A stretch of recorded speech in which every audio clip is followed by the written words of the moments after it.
अरे भूमि बेटा, ले नाश्ता कर ले। क्या हुआ, तू अभी तक तैयार नहीं हुई बच्चे? ये सिलाई मशीन पर क्या कर रही है? माँ देखो ना, जो कुर्ती आज मैं कॉलेज पहनकर जाने वाली थी वो साइड से उधड़ रही है, बस उसी को सिल रही हूँ। अच्छा जल्दी कर, वक्त हुआ जा रहा है। इन घर के सिले हुए कपड़ों में यही तो बस एक दिक्कत रहती है, इनकी सिलाइयाँ निकल जाती हैं। जल्दी से सिल ले, फिर नाश्ता कर लेना। अरे हाँ भूमि, तुझे पिछले हफ्ते मैंने एक प्रिंटेड कपड़ा लाकर दिया था बेटा, उसे कब सिलेगी? उसे भी मैं आजकल में सिल ही लूंगी। हाँ सिल लेना बेटा। चल, तेरे बाबा मुझसे कुछ बात कर रहे हैं तो मैं जा रही हूँ। ममता ऐसे बोलकर भूमि के कमरे में चली गई। कुछ देर के बाद भूमि भी तैयार होकर कॉलेज के लिए निकल गई। विनोद जी बताइए कि आपको किस चीज की चिंता खाई जा रही है? तुम तो जानते ही हो कि आजकल मुझे क्या चिंता सताती है। बेटी शादी के लायक हो गई है और अभी तक हम उसकी शादी के लिए एक फूटी कौड़ी नहीं बचा पाए हैं। आजकल का तो दौर भी ऐसा है कि बिना दहेज के लिए बेटियां विदा ही नहीं हो पाती हैं। बस यही चिंता मुझे अंदर ही अंदर खाई जाती है। विनोद जी, जो भी हमारी बेटी के भाग्य में लिखा होगा उसे कोई नहीं बदल सकता, तो फिर आप परेशान क्यों होते हो? जो होगा अच्छा ही होगा, बस भगवान पर भरोसा रखो। किस चीज की कमी है मेरे पास? गाड़ी है, बंगला है, पैसा भी है। बस आस्था तुम एक बार कह दो कि तुम मेरी अंजलि की शादी करवाने को राजी हो। इस घर में मैंने लड़कों की लाइन न लगा दी तो मेरा नाम भी अमरीश नहीं। वो तो मैं भी जानती हूँ अमरीश जी कि हमारे पास किसी चीज की कमी नहीं है, लेकिन मैं बस भूमि को सोचकर चुप लगा जाती हूँ। वो क्या है ना, भूमि गरीब है, उस बच्ची का रिश्ता होना जरा मुश्किल लगता है। एक बार उसकी बात पक्की हो जाए तो फिर मैं अपनी अंजलि की शादी तो अच्छे घर में कर ही दूंगी। तुम पागल हो गई हो क्या आस्था? मेरे गरीब भाई की बेटी के चक्कर में तुम अपनी बेटी की शादी की उम्र क्यों निकाल रही हो? वो तो साला है ही गरीब, कभी मेरी बराबरी नहीं कर पाएगा। ऐसे मत बोलिए, चाहे जैसे भी हैं, लेकिन हैं तो वो आपके भाई ही ना। मुझे तो तुम्हारी बातें ही समझ नहीं आती हैं आस्था। अमरीश ऐसे बोलकर उठकर चला गया। अमरीश और विनोद दोनों भाई थे, लेकिन दोनों ही भाइयों में पैसे का काफी बड़ा अंतर था। जहां विनोद बस एक गरीब सा आदमी था, वहीं अमरीश बहुत ही ज्यादा अमीर था। और इसी अमीरी और गरीबी की रेखा ने दोनों भाइयों के बीच में दूरियां कर दी थी। दोनों ही भाइयों की एक एक बेटियां और एक एक बेटे थे, लेकिन अमरीश का बड़ा बेटा बाहर जॉब करने वाला था, जबकि विनोद का छोटा बेटा और वो 6ठी क्लास में पढ़ता था। दोनों देवरानी जेठानी की तो आपस में काफी बनती थी, लेकिन दोनों भाइयों की आपस में जरा भी नहीं बनती थी। और ऐसे ही दोनों बहनों के बीच का बर्ताव था। अरे वाह, आज का मौसम कितना प्यारा है। ओह माय गॉड, दिखाई नहीं देता, अंधी हो क्या? Sorry sorry. अरे अंजलि तुम? ओहो, तो ये अंधी तुम हो। यही बात मैं तुमसे भी तो बोल सकती हूँ ना अंजलि, क्योंकि टक्कर तो दोनों की ही हुई थी। मेरी सारी कुर्ती पर भी मिट्टी लग गई। लग भी गई तो क्या हुआ? कौन सा तुम्हारी कुर्ती सिलाइन या गुची की है? तुमने तो इनफैक्ट इसे बाजार से भी नहीं खरीदा होगा, ऐसे ही घर में कोई थान लाकर सिल दी होगी। कपड़े क्या बस सिलाइन या गुची के ही होते हैं अंजलि? मैं फालतू लोगों से मुंह नहीं मारती, जाकर अपना रास्ता नापो। मुझसे ज्यादा बात करने की कोशिश ना करो। अंजलि की बात सुनकर भूमि सांस दबाए उसके पास से आ गई। दोनों बहनों के बीच में ऐसी ही बॉन्डिंग थी। वैसे तो वो दोनों चाचा ताऊ की बेटियां थी, लेकिन उनमें अपनी माओ की तरह मिलन वाली भावना न होकर अपने बाप की तरह एक दूसरे से जलन की भावना थी, जिसमें भी वो भावना अंजलि की नफरत की वजह से ही भूमि के दिल में बनी थी। ऐसी सिलसिला जारी था। दोनों बहनें जहां कहीं भी मिल जाती थीं, वहीं पर अंजलि भूमि की बेइज्जती करने का एक मौका नहीं छोड़ती थी। दोनों ही बहनों को देखने लड़के वाले आ रहे थे, जिसकी दोनों घरों में तैयारी हो रही थी। सुनिए जी, चाय पत्ती नहीं है, मेहमान आएंगे तो ज्यादा कुछ नहीं, बस मैं उनके आगे चाय ही रख दूंगी। भूमि, तेरे पास कोई सूट है क्या जो तू लड़के वालों के आने पर पहन सके? हाँ माँ, है ना, वो जो आप कपड़ा लाई थी मैंने सिलकर ऐसे ही मौके के लिए रख दिया था, मैं आज वही पहन लूंगी। पता नहीं आज क्या होगा। वही लोग जो मेरी बेटी को देखेंगे वो अंजलि को भी देख कर आएंगे। वैसे तो उन्होंने बोला था कि उन्हें दहेज का कोई लोभ नहीं है, लेकिन इंसान बदल जाने में कितना वक्त लगता है। जब वो देखेंगे कि मेरा भाई अपनी बेटी को दहेज में पूरी कायनात देने को तैयार है, तो मुझे डर है कि वो मेरी बेटी को रिजेक्ट न कर दे।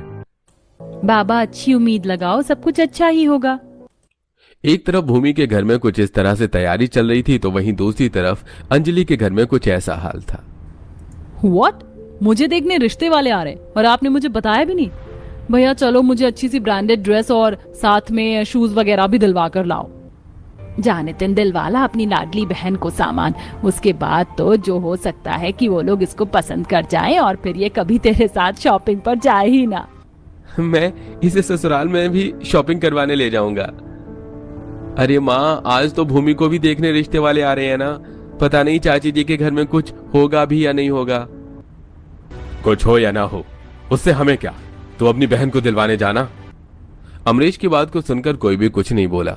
मॉल जाकर अंजलि ने अपने भाई के पैसों से बहुत महंगी और ब्रांडेड ड्रेस खरीदी, जिसके बाद उसने शूज और ज्वेलरी वगैरह भी ली और सारा सामान लेकर वो घर आ गई। कुछ ही देर में अंजलि को देखने लड़के वाले भी आ गए।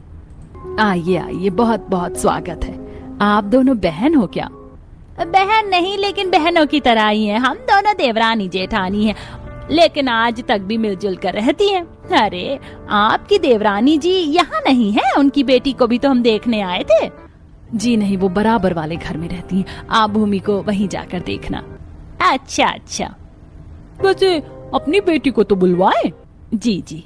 आस्था ने सभी के बोलने पर अंजलि को बुलाया। अमीर घर की इकलौती बेटी अंजलि खूब सज धज कर सबके सामने आई।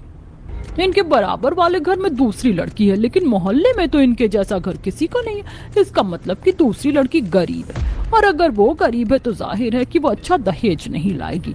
इसलिए सुष्मिता दिमाग चला और इस लड़की के लिए हामी भर दे। मुझे आपकी बेटी पसंद आ गई है। मेरी तरफ से अंजलि के लिए हाँ है। अरे वाह समधन जी, ये तो बहुत खुशी की बात है। मुंह मीठा कीजिए। सुष्मिता ने सभी को मिठाई खिलाई, जिसके बाद सभी आस्था के घर से उठ गए और फिर वो सभी ममता के घर आ गई। ममता का घर एकदम छोटा सा था। ममता ने उन सभी को चटाई पर बिठाया और हल्के फुल्के घर के सिले हुए कपड़ों में भूमि उनके सामने आई। कितनी प्यारी बच्ची है आपकी, सच में बिल्कुल लक्ष्मी लग रही है। मेरी तरफ से आपकी भूमि के लिए हाँ है।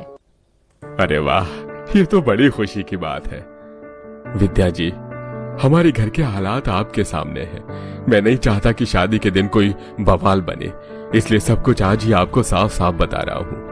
मैं मेरे भाई की तरह अमीर नहीं हूँ, इसलिए वो तो अंजलि को काफी दहेज देगा, लेकिन मैं अपनी बेटी को 4 सूट से ज्यादा कुछ नहीं दे पाऊंगा। आप मेरी बात को सोच समझ कर ही हाँ करना। भाई साहब, मैं जानती हूँ, सब कुछ मैंने देखा है। मुझे दहेज से कोई मतलब नहीं है। सुना नहीं है, दुल्हन ही दहेज है, इसलिए आप चिंता मत कीजिए। मैं बस दुल्हन लेने आई हूँ, और अगर बहू ही अच्छी ना हो तो दहेज का क्या चार डालना है। मुझे मेरे घर को संभालने वाले एक सुंदर, सुशील और संस्कारी बेटी चाहिए, जो मुझे मिल गई। अब तो बस आप अपनी बेटी को विदा करने की तैयारी करो। विद्या की बात सुनकर विनोद खुश हो गया। बस फिर क्या था, उसी दिन से अंजलि और भूमि की शादी की तैयारी दोनों घरों में शुरू हो गई। बाबा, अगले महीने अंजलि की शादी है, बताओ दहेज के लिए क्या क्या बनवाना है।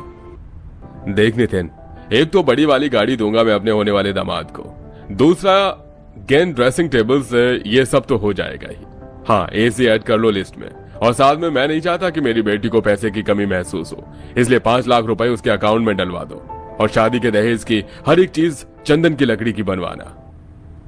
अमरीश जी, इतना कुछ मत दो अंजलि को। आप थोड़ा सा भूमि के बारे में भी तो सोचो, उसका रिश्ता भी वही तो हो गया है। आस्था, ये बताओ कि क्या अपनी बेटी के बारे में सोचूं या नहीं? जब देखो तुम मुझसे बस भूमि के बारे में सोचवाती हो। मैं नहीं सोचता किसी के बारे की। जो मुझे मेरी बेटी को देना होगा मैं दूंगा। अमरीश ने ऐसे बोलकर बात को खत्म कर दिया। एक तरफ अंजलि को दहेज में देने के लिए अमरीश बहुत सारी चीजें करने वाला था, तो वहीं बेचारा गरीब बाप विनोद। ये लो ममता, पूरे 2000 है। इससे ज्यादा शायद मैं पैसे तुम्हें न दे पाऊं। इन पैसों में तुम भूमि के 4-5 सूट ले आना, बस उन्हीं के साथ इसे विदा कर दूंगा। 2000 में 4-5 सूट आ सकते हैं ना माँ? आराम से 4-5 सूट आ जाएंगे। आप बस कच्चा कपड़ा लिया ना, बाकी मैं खुद सिल लूंगी। सही कहा, जब हमारे हाथ में सिलाई का हुनर है तो हम इसका फायदा क्यों ना उठाएं। ममता को जैसे भूमि ने बोला था वैसे उसने किया।